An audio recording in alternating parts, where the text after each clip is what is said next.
Chapitre 38. Nouvelle maison et nouvelle vie. Le lendemain de notre arrivée, mon père tenta de piquer notre curiosité en nous proposant d'aller voir notre future maison. Mais toute sa passion et sa fougue furent vaines pour nous convaincre. Ni moi, ni ma mère ne semblaient répondre à son excitation bien trop fin. C'est sans enthousiasme que nos pas nous ont menés à Serres-sur-Argent, à quelques kilomètres de là. « Elle est où ta maison ?» Là, devant, voyons, c'est assez visible. Moi, je vois que des ronces et des arbres partout. La maison est sous les ronces. Un petit coup de nettoyage et elle sera habitable. Tu nous as fait quitter le Maroc pour ça? Tu changeras jamais. Après la baraque en planche de Timexawin, on repart encore une fois à zéro. Là, j'en ai marre. Je ne compris pas tous les mots qui suivirent. Certains appellent cela un chapelet d'amabilité.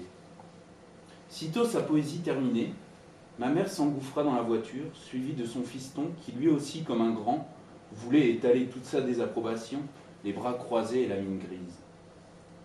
Jamais la solitude n'est aussi cruelle que lorsqu'on la vit auprès de quelqu'un qui ne veut plus communiquer, disait Germaine Greer. La maison se camouflait habilement sous les ronces, aux yeux et au sarcasme des passants depuis plus de 10 ans. Elle s'était laissée lentement emprisonner, presque jusqu'au toit, d'où timidement se dévoilait une cheminée. Elle lançait désespérément depuis ce temps un SOS aux passants moqueurs. Sa détresse était telle que pour débroussailler la cour, nous n'avons pas pu y pénétrer par l'entrée prévue à cet effet.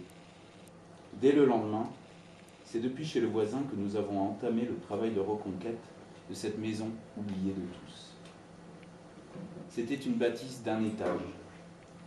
Une maison abandonnée, même par le temps, que plus personne ne voulait au village. Mais pour un pied noir aux abois, elle ferait bien l'affaire.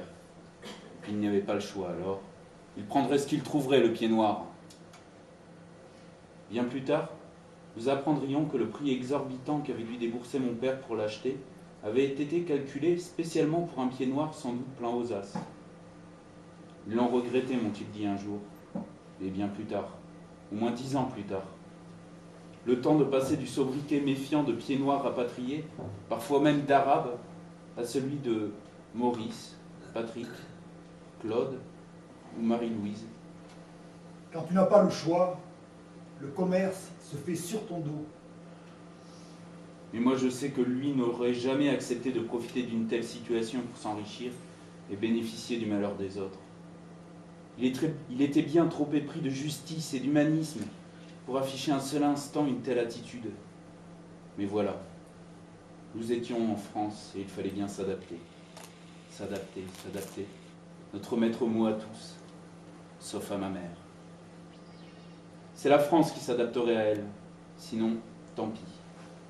Comme ni l'une ni l'autre ne devaient jamais faire le premier pas, elles vivront toutes les deux jusqu'à la fin dans une totale ignorance l'une de l'autre. Souvent, mon père regrettera qu'en France, un contrat en bonne et due forme ne vous mette pas à l'abri d'une escroquerie.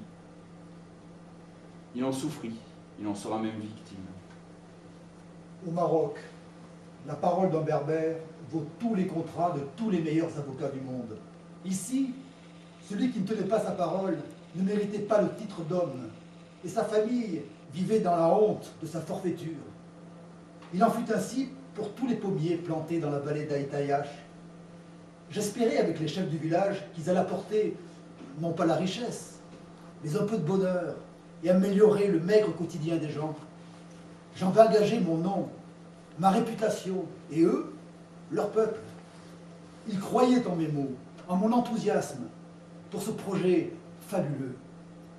Puis, nous nous séparions, sans oublier de nous saluer encore par respect. Le dernier mot de toutes les conversations avec un Marocain se termine toujours par « Inch'Allah », si Dieu le veut. Jamais je n'ai eu le moindre problème. Et les pommiers sont encore dans la mémoire collective du Midelt. Cette phrase, sans qu'il puisse s'en douter, allait devenir le fil conducteur de l'éducation que je voulais me donner. Elle parlait d'honneur, de parole et de berbère. Moi, j'avais promis d'être berbère quand je serais grand. Pour commencer, il fallait au moins leur ressembler. Je ne cessais de me répéter qu'honnêteté et parole d'honneur, c'était pas mal comme trace à suivre. Il nous éleva, mes frères et moi, selon ce même principe du respect de la parole, du respect des autres. Ce fut là son seul héritage. Il lui arriva parfois d'en douter fortement, tant il est difficile dans ce nouveau monde de vivre au milieu d'individus, n'ayant aucunement envie de respecter cette même règle. Ma foi en ses paroles vacilla souvent, mais ne rompit jamais. Je savais malgré tout qu'il avait raison. À mon tour, modestement, j'ai tenté de faire partager cet héritage atavique à mes enfants, qui, je le crois, ne doutent pas, eux. Ils en ont fait leur mode de vie, leur style, leur carte de visite. J'en suis très fier pour leur Pépé Maurice. Son héritage survivra encore une génération. Et tant pis si de temps à autre, nous aussi, ses fils et petits-fils, avons subi des désagréments de cette éducation parfois trop idéaliste, si respectueuse d'autrui et des règles de vie en communauté. Nous sommes tous dignes de lui ressembler.